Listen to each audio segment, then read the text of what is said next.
everything I did on day 2 in Hanoi, Vietnam. I started the morning off with breakfast at S&L Cafe. Again, I was craving pancakes.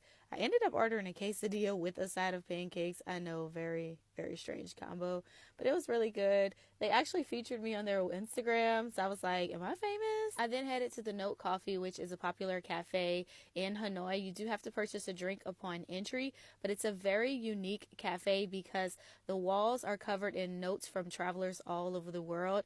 People that wrote encouraging notes to others. They wrote notes to themselves.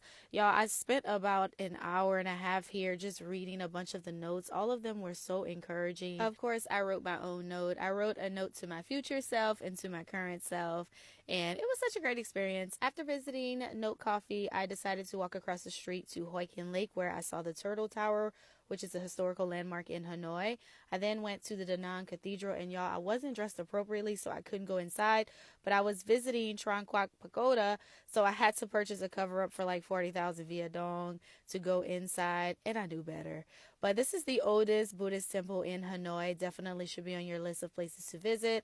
I enjoyed reading the laws of karma. That evening, I decided to attend one of the water puppet shows in Hanoi. If you go to Hanoi, you have to attend one of the water puppet shows. These are historical. Hanoi actually has the oldest theater where the puppet shows are held. I purchased my ticket on Get Your Guide for $8, and I attended an evening show. The puppet shows in Vietnam date back to the 11th century. They were first performed in rice fields by the villagers. That's what they would do to entertain one another.